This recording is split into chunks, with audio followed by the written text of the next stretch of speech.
Hello friends, അപ്പോൾ എല്ലാവർക്കും തന്നെ നമ്മുടെ യൂട്യൂബ് ചാനലിലോട്ട് സ്വാഗതം. ഞാൻ നിൽക്കുന്നത് ബാംഗ്ലൂർ ഇൻ്റർനാഷണൽ എയർപോർട്ടിലാണ്. അപ്പോൾ നിങ്ങളുടെ മുന്നിലോട്ടൊരു പുതിയ ട്രാവൽ വീഡിയോ ആയിട്ടാണ് വന്നിരിക്കുന്നത്. വിയറ്റ്നാമിലോട്ടുള്ള ട്രാവൽ വീഡിയോ. വിയറ്റ്നാമിൽ 3 സ്ഥലങ്ങളാണ് മേജറായിട്ടുള്ളത്: ഹോച്ചിമിൻ സിറ്റി, ഹനോയ് ആൻഡ് ഡാനാങ്. അപ്പോൾ ഇവിടെ നമ്മൾ കവർ ചെയ്യുന്നത് ഹോച്ചിമിൻ സിറ്റിയും ഹനോയ് ആയിരിക്കും. അപ്പോൾ വിയറ്റ്നാമിലോട്ട് പോകാൻ ആഗ്രഹിക്കുന്നവർക്കൊക്കെ ഈ വീഡിയോ വളരെ ഉപകാരപ്പെടുന്നതായിരിക്കും. അപ്പോൾ ഈ വീഡിയോ മൊത്തം തന്നെ കാണുക ഫ്രണ്ട്സ്. അപ്പോൾ നമ്മൾ എയർപോർട്ടിനകത്ത് കയറി ഇനി എയർലൈൻ ടെസ്റ്റിൽ പോയിട്ട് നമുക്ക് ബോർഡിംഗ് പാസ്പോർട്ട് എല്ലാം കാണിച്ച് വെരിഫിക്കേഷൻ ഉണ്ട്. അതിനുശേഷം നമുക്ക് അവിടെ സെക്യൂരിറ്റി ചെക്കിംഗ് ഉണ്ട്. അത് കഴിഞ്ഞ് നമുക്ക് മെയിൻ ഏരിയയിലോട്ട് നമുക്ക് കടക്കാം. ഡനാങ് നമ്മൾ പോവാത്തത് സമയമില്ലാത്തതുകൊണ്ടാണ്, അല്ലെങ്കിൽ നമ്മളതും പോയാനേ. അപ്പോൾ നമ്മൾ സെക്യൂരിറ്റി ക്ലിയറൻസ് കാര്യങ്ങളെല്ലാം കടന്ന് അകത്തോട്ട് കടന്നു, മെയിൻ ലോബിലോട്ട് കടന്നു. ഇനി 2 മണിക്കൂർ അടുത്ത് നമുക്കൊരു വെയിറ്റിംഗ് പീരീഡ് ഉണ്ട്. അപ്പോൾ അത് നമുക്ക് യൂട്ടിലൈസ് ചെയ്യാൻ വേണ്ടി നമുക്ക് ലോഞ്ച് യൂസ് ചെയ്യാം. അപ്പോൾ ലോഞ്ചിലാകുമ്പോൾ നമുക്ക് നല്ല ഫുഡ്, നല്ല ഡ്രിങ്ക്സ് നമുക്ക് എല്ലാം അവിടെ കിട്ടും. അപ്പോൾ നമുക്ക് ലോഞ്ചിലോട്ട് പോകാം. 080 ലോഞ്ച് അങ്ങോട്ടാണ് ഡയറക്ഷൻ കാണിക്കണേ. അപ്പോൾ നമുക്ക് നേരെ ലോഞ്ചിലോട്ട് വെച്ച് പിടിക്കാം. നമ്മളത് 080 ലോഞ്ചിൻ്റെ ഫ്രണ്ടിലാണ്. അപ്പോൾ നമ്മുടെ ഫെഡറൽ ബാങ്കിൻ്റെ കാർഡാണ് യൂസ് ചെയ്യുന്നത്. അതപ്പോൾ അവിടെ കൗണ്ടറിൽ കൊടുത്തു കഴിഞ്ഞപ്പോൾ അവർ സ്കാൻ ചെയ്തു. നമ്മുടെ 2 ഡ്രിങ്ക്സ് വൗച്ചറും ഒരു ഫുഡ് വൗച്ചറും തന്നു കേട്ടോ. അപ്പോൾ ഫസ്റ്റ് ഫ്ലോറിലാണ് ലോഞ്ച് വരുന്നത്. അപ്പോൾ നമുക്ക് ലോഞ്ചിലോട്ട് പോകാം. ലോഞ്ച് നോക്കിയേ, അത്യാവശ്യം നല്ലൊരു പ്രീമിയം ലോഞ്ചാണ്. കമ്പയർ ടു കൊച്ചി ഇതൊരു നല്ലൊരു ലോഞ്ച് തന്നെയാണ്. അപ്പോൾ നമുക്ക് 2 മണിക്കൂർ ഇവിടെ സ്പെൻഡ് ചെയ്യാനുണ്ട്. ഞാനപ്പോൾ ഡ്രിങ്ക്സും ഫുഡും അവിടെ നിന്ന് കിട്ടാവുന്ന മിക്കതൊക്കെ കഴിച്ച് ആ 2 മണിക്കൂർ അവിടെ വെൽ സ്പെൻഡ് ചെയ്തു. എന്തായാലും വെറുത്തായിരുന്നു ആ ലോഞ്ചിൽ നമ്മൾ കയറിയത്. നമുക്കപ്പോൾ ബോർഡ് ചെയ്യാൻ സമയമായി. D1 ആണ് നമ്മുടെ ഗേറ്റ് വരുന്നത്. അപ്പോൾ നമുക്ക് ഗേറ്റിലോട്ട് പോവാം. അതുപോലെ തന്നെ നമ്മൾ മലേഷ്യൻ എയർലൈൻസ് ആണ് ബുക്ക് ചെയ്തിരിക്കുന്നത്. കണക്റ്റിംഗ് ഫ്ലൈറ്റ് ആണ്. നമ്മൾ മലേഷ്യയിൽ പോയിട്ട് അവിടെ നിന്ന് കണക്ട് ചെയ്തിട്ടായിരിക്കും നമ്മൾ വിയറ്റ്നാമിലോട്ട് പോകുന്നത്. റേറ്റ് കുറവായതുകൊണ്ടാണ് നമ്മൾ ഇങ്ങനെ ബുക്ക് ചെയ്തത്. അപ്പോൾ നമുക്കവിടെ എയർലൈൻ്റെ സ്റ്റാഫ്സൊക്കെ നല്ലൊരു വെൽക്കം തന്നു. നമ്മളപ്പോൾ എയർലൈനിലോട്ട് നമ്മൾ പ്രവേശിച്ച് എന്തായാലും ഒരു നല്ലൊരു യാത്രയായിരിക്കും നമുക്ക് പ്രതീക്ഷിക്കാം. അപ്പോൾ നമ്മുടെ എയർലൈൻ സ്റ്റാഫ് നമുക്ക് കുറച്ച് സേഫ്റ്റി ഇൻസ്ട്രക്ഷൻസ് കാര്യങ്ങളൊക്കെ നമ്മൾ ശ്രദ്ധിച്ച് കേട്ടിരുന്നു. അപ്പോൾ അതിനുശേഷം ഫ്ലൈ ചെയ്ത് ഒരു 1 അവർ കഴിഞ്ഞപ്പോഴേക്കും നമുക്കൊരു ഫുഡും കൊണ്ടേ തന്നു. മലേഷ്യൻ എയർലൈൻസിൽ ഫുഡും അതുപോലെ തന്നെ ഡ്രിങ്ക്സും കോംപ്ലിമെൻ്ററി ആയിരുന്നു. 2 പെഗ്ഗും തന്നായിരുന്നു. ഫുഡായിട്ട് നോൺ വെജ് ഫുഡാണ് പ്രിഫർ ചെയ്തിരുന്നത്. അപ്പോൾ കുറച്ചൊരു ബിരിയാണിയാണ് നമുക്ക് തന്നത്. അതും നമ്മൾ കഴിച്ച് എൻജോയ് ചെയ്തിരുന്നു ഫ്രണ്ട്സ്. അപ്പോൾ നമ്മൾ വിയറ്റ്നാമിലെത്തി. നമ്മളൊരു 4 to 5 hours ഫ്ലൈ ചെയ്തായിരുന്നു കേട്ടോ. അതിനിടയിൽ ഒരു ലെയറും വന്നായിരുന്നു. അതിനുശേഷം നമ്മൾ വിയറ്റ്നാമിലെത്തി. നമ്മൾ ആദ്യമായിട്ട് എത്തിയിരിക്കുന്നത് ഇപ്പോൾ ഹോച്ചിമിൻ സിറ്റിയിലാണ് നമ്മളിപ്പോൾ എത്തിയിരിക്കുന്നത്. അപ്പോൾ അവിടെ ഇമിഗ്രേഷൻ കൗണ്ടറിലാണ്. അവിടെ അത്യാവശ്യം നല്ല തിരക്കുണ്ട്. വിയറ്റ്നാം എന്ന് പറയുന്നത് നല്ലൊരു ടൂറിസ്റ്റ് പ്ലേസ് ആണ്. അപ്പോൾ ഇന്ത്യയിൽ നിന്ന് മാത്രമല്ല, ലോകത്തു നിന്നുള്ള കുറേ ടൂറിസ്റ്റുകൾ ഇവിടെ ഉണ്ട്. അതിൻ്റെതായ തിരക്ക് ഇമിഗ്രേഷൻ കൗണ്ടറിൽ നിങ്ങൾക്ക് ഇപ്പോൾ കാണാം. പിന്നെ എൻ്റെ വാച്ചിൽ 9:05. ഈ 9:05 എന്ന് പറയുന്നത് നമ്മുടെ ഇന്ത്യൻ ടൈമാണ്. ഇന്ത്യൻ ടൈം വിയറ്റ്നാം ടൈമും തമ്മിൽ ഇത്തിരി വ്യത്യാസമുണ്ട്. അപ്പോൾ വിയറ്റ്നാം ടൈം എന്ന് പറയുന്നത് 10:36. ഏകദേശം ഒരു 1.5 hour ഡിഫറൻസ് ഉണ്ട്. നമ്മൾ എയർപോർട്ടിൽ നിന്ന് ക്ലിയറൻസ് എല്ലാം കഴിഞ്ഞ് പുറത്തിറങ്ങി ഒരു ഗ്രാബ് എടുത്ത്.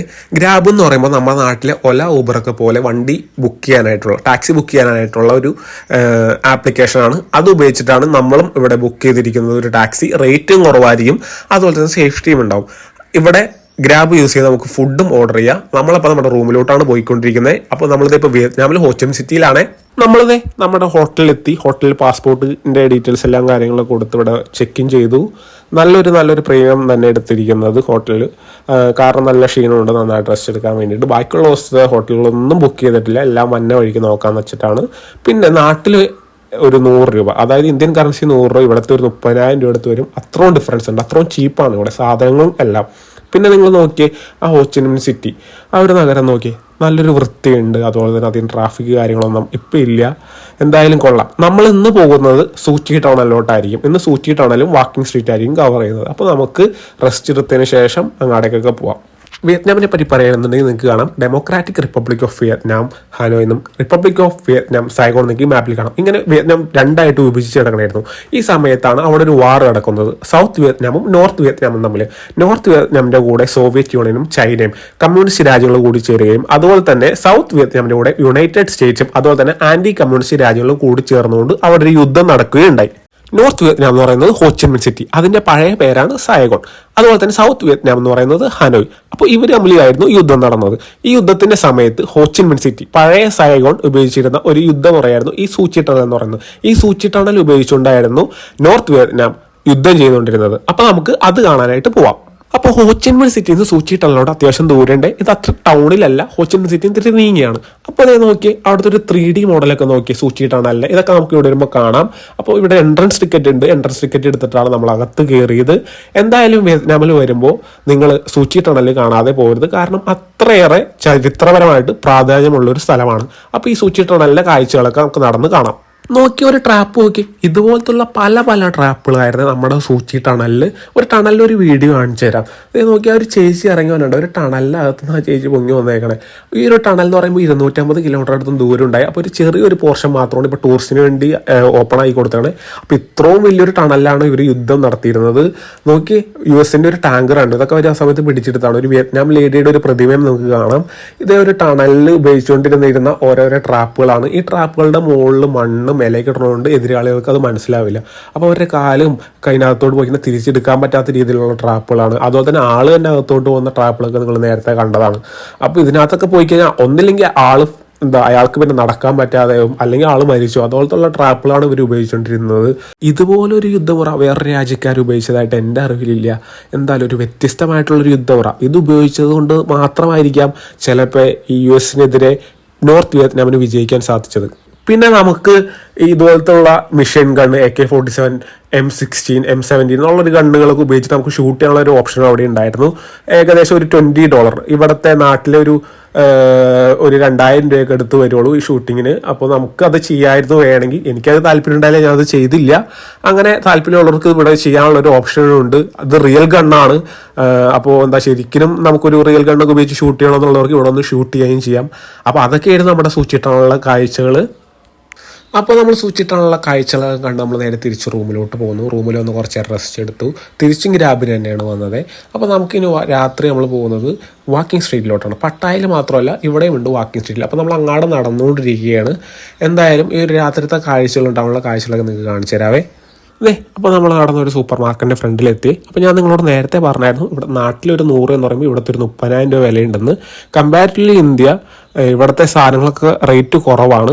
പിന്നെ വെള്ളത്തിനൊക്കെ വില കൂടുതലാണ് കേട്ടോ. നമ്മളൊരു ഹോട്ടലിൽ പോയി വെള്ളം ചോദിച്ചു കഴിഞ്ഞാൽ നമ്മൾ പൈസ കൊടുത്താലേ വെള്ളം കിട്ടുള്ളൂ, അല്ലാണ്ട് അവർ വെള്ളം സെർവ് ചെയ്യില്ല നമ്മുടെ നാട്ടിലൊക്കെ പോലെ. പിന്നെ ബിയർ അതുപോലെ തന്നെ വോഡ്ക്കയൊക്കെ നമുക്ക് റോട്ടിലൂടെ നടന്ന് കുടിക്കുക, അതിനോരോ തടസ്സങ്ങളൊന്നുമില്ല. ഞാൻ ഒരു ബിയറും വോഡ്ക്കയും പറഞ്ഞു. നമ്മുടെ നാട്ടിൽ വെച്ച് നോക്കുമ്പോൾ ഇവിടെ അതിനൊക്കെ വില കുറവാണ്. അപ്പോൾ എന്തായാലും ഞാനിതൊക്കെ പറഞ്ഞിട്ടുണ്ട്. നമ്മളിനി നേരെ പോകുന്നത് വാക്കിംഗ് സ്ട്രീറ്റിലോട്ടാണ്. വാക്കിംഗ് സ്ട്രീറ്റിലോട്ട് നടക്കണ വഴിക്ക് മനോഹരമായിട്ടുള്ളൊരു കാഴ്ചയുണ്ട്. ഇതൊരു മേജർ ടൗൺ ആണ്. ആ ടൗണിൻ്റെ ഒരു വശത്ത് അവിടുത്തെ ആൾക്കാർക്ക് വേണ്ടിയിട്ട് ആടാനും പാടാനും ഒരുമിച്ചിരിക്കാനൊക്കെ ഉള്ളൊരു സൗകര്യമാണ് അവിടുത്തെ ഗവൺമെൻറ് ഒരുക്കിയിരിക്കുന്നത്. എന്ത് മനോഹരമാണല്ലേ. നമ്മുടെ നാട്ടിലും ഇതുപോലെയൊക്കെ ഉണ്ടായിരുന്നെങ്കിലോ എന്ന് ഞാൻ ആഗ്രഹിച്ചു ഇത് കണ്ടു കഴിഞ്ഞപ്പോൾ. നോക്കി, അവിടുത്തെ ജനങ്ങൾ റോഡ് സൈഡിലിരുന്ന് ഫുഡ് കഴിക്കാൻ നോക്കി. ഒരു കടയുടെ സൈഡാണിത്. അവരിയ്ക്കുന്ന ചെയറും ടേബിളിനൊക്കെ ഒരു പ്രത്യേകത ഉണ്ട്. നമ്മുടെ നാട്ടിലെ പോലെ അധികം ഉയരമില്ല. താഴ്ന്ന ഒരു ചെയറും താഴ്ന്ന ഒരു ടേബിളുമാണ്. അവിടെ ഇരുന്നാണ് അവർ ഫുഡ് കഴിക്കുന്നത്. നമ്മളപ്പോൾ നടന്ന് വാക്കിംഗ് സ്ട്രീറ്റിൻ്റെ ഫ്രണ്ടിലെത്തി. അപ്പോൾ നല്ല പ്രതീക്ഷകളൊക്കെ ഉണ്ട് വാക്കിംഗ് സ്ട്രീറ്റിലോട്ട് നടക്കുമ്പോൾ. എല്ലാവർക്കും അറിയാമല്ലോ വാക്കിംഗ് സ്ട്രീറ്റിലൊക്കെ എന്തിനാണ് പോണേന്ന്. അപ്പോൾ വാക്കിംഗ് സ്ട്രീറ്റിൻ്റെ ഫ്രണ്ടിലെത്തി. ഞാൻ ഇതിന് മുമ്പ് പട്ടായയിൽ പോയിട്ടുണ്ട് വാക്കിംഗ് സ്ട്രീറ്റിൽ. എനിക്കത് അത്ര ഇഷ്ടമില്ല. ഈ വിയറ്റ്നാമിൽ വാക്കിംഗ് സ്ട്രീറ്റ് നമുക്ക് കാണാം. ഇത് നോക്കി അവിടെ ആൾക്കാർ വന്ന് പെർഫോം ചെയ്യുന്നുണ്ട്. 2 ചേട്ടന്മാരുടെ അവിടുത്തെ പാട്ടൊക്കെ പാടുന്നുണ്ട് കേട്ടോ. അവിടെ അത്യാവശ്യം ക്രൗഡും ഉണ്ട് അതിനനുസരിച്ചിട്ട് അവരുടെ പാട്ടുകാരെ കേൾക്കാനായിട്ട്.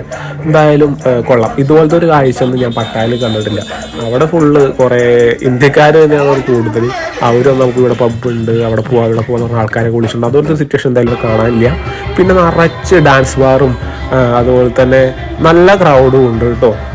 പിന്നെ വേറൊരു കാര്യം ശ്രദ്ധിച്ചത്, ഇവിടുത്തെ വാക്കിംഗ് സ്ട്രീറ്റ് അത്യാവശ്യം നല്ല വൃത്തിയുണ്ട്. പട്ടായ പോലെയല്ല. പട്ടായത്തിനോട് വലുതാണ് വാക്കിംഗ് സ്ട്രീറ്റ്, പക്ഷെ ഇത് ചെറുതാണെങ്കിലും നല്ല മനോഹരമാണ് ഞാൻ കണ്ടതിൽ വെച്ചിട്ട്. എനിക്ക് കമ്പാരിറ്റീവ്ലി പട്ടായയിലെ വാക്കിംഗ് സ്ട്രീറ്റേക്കാളും എനിക്ക് കൂടുതൽ ഇഷ്ടമായത് ഇവിടുത്തെ നമ്മുടെ വിയറ്റ്നാമിലെ വാക്കിംഗ് സ്ട്രീറ്റ് ആണ്. പിന്നെ ചില എല്ലാ പബ്ബുകളിൽ നമുക്ക് ഫുട്ബോൾ മാച്ചസ് എല്ലാം അവർ ലൈവായിട്ട് സ്ട്രീം ചെയ്യുന്നുണ്ടായിരുന്നു കേട്ടോ.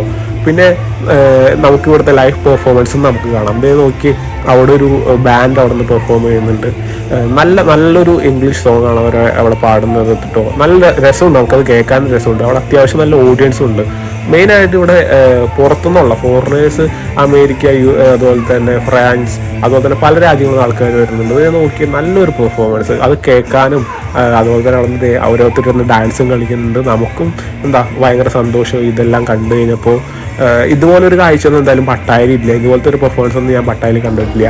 എന്തായാലും കൊള്ളാം. പിന്നെ അവിടെ കുറേ പബ്ബുകളുടെ ഫ്രണ്ടിൽ നമുക്കൊരു ലേഡീസ് ഇരുന്ന് ഡാൻസ് ഒക്കെ കളിക്കാനാണ് നമ്മളെ അങ്ങോട്ട് ആകർഷിക്കുന്നുണ്ട്. അങ്ങോട്ട് വാ പബ്ബിൽ കയറി എന്നൊക്കെ പറഞ്ഞുകൊണ്ട് അങ്ങനെ ഞങ്ങളൊരു പബ്ബിലോട്ട് കയറി. ഞങ്ങളിതൊന്ന് കാണാൻ വേണ്ടി മാത്രം വന്നതല്ലല്ലോ, നമുക്കിതൊക്കെ എൻജോയ് ചെയ്യണ്ടേ. അപ്പോൾ അങ്ങനെ ഞങ്ങളൊരു പബ്ബിലോട്ട് കയറി. അവിടെ കയറി ഡാൻസ് കളിച്ചു, പാട്ടുപാടി, ഡ്രിങ്ക്സൊക്കെ കഴിച്ച് അവിടെ ഇരുന്നു. സമയം പോയതേ അറിഞ്ഞില്ല. അതുപോലെ ഒരു ആംബിയൻസ് ആണ്. നിങ്ങൾ എന്തായാലും ഇവിടെ വരിക. രാത്രി സമയമൊക്കെ ഇവിടെ പോകണത് നമുക്ക് അറിയേയില്ല.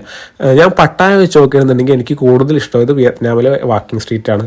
എന്തുകൊണ്ടാണെന്ന് വെച്ചാൽ എനിക്ക് ഇവിടുത്തെ മൊത്തത്തിലുള്ള ആംബിയൻസ്, സംഭവങ്ങളെല്ലാം, ലൈവ് പെർഫോമൻസ് കാര്യങ്ങളൊക്കെ എനിക്ക് ഇഷ്ടമായി. അതൊന്നും ഞാൻ പട്ടായയിൽ കണ്ടിട്ടുണ്ടായില്ല. എന്തായാലും കൊള്ളാം. സമയം പോയത് അറിഞ്ഞില്ല. ഒരു 3-4 മണിക്കൂർ അവിടെ സ്പെൻഡ് ചെയ്തു. അത്യാവശ്യം എമൗണ്ട് കൂട്ടി കേട്ടോ. അവിടെ നിന്ന് കയറി ഇറങ്ങി കഴിഞ്ഞപ്പോഴേക്കും അത്രയും സാധനങ്ങളൊക്കെ വാങ്ങിച്ചു. അപ്പോൾ നമ്മൾ ഇന്നത്തെ ഡേ ഇവിടെ വൈൻഡപ്പ് ചെയ്യണേ. അപ്പം നമ്മൾ അടുത്ത ദിവസം പോകുന്നത് ബെൻടാൻ മാർക്കറ്റ്, വാർ മ്യൂസിയം, അതുപോലെ തന്നെ കുറച്ച് സ്ട്രീറ്റ് ഫുഡൊക്കെ എക്സ്പ്ലോർ ചെയ്യാനായിട്ടാണ് നമ്മൾ പോകുന്നത്. എന്തായാലും ഇന്നത്തെ ഡേ അടിപൊളിയായിരുന്നു. വാക്കിംഗ് സ്ട്രീറ്റും സൂചിയിട്ടാണെങ്കിലും നമ്മൾ നല്ല ഹാപ്പിയാണ്. നമ്മൾ തിരിച്ച് റൂമിലോട്ട് പോവുകയാണ്. നമ്മൾ ഗ്രാബ് എടുത്തിട്ടാണ് പോകുന്നത്. അപ്പോൾ നമ്മുടെ വീഡിയോ ഫുള്ളിരുന്ന് കണ്ട എല്ലാവർക്കും തന്നെ താങ്ക്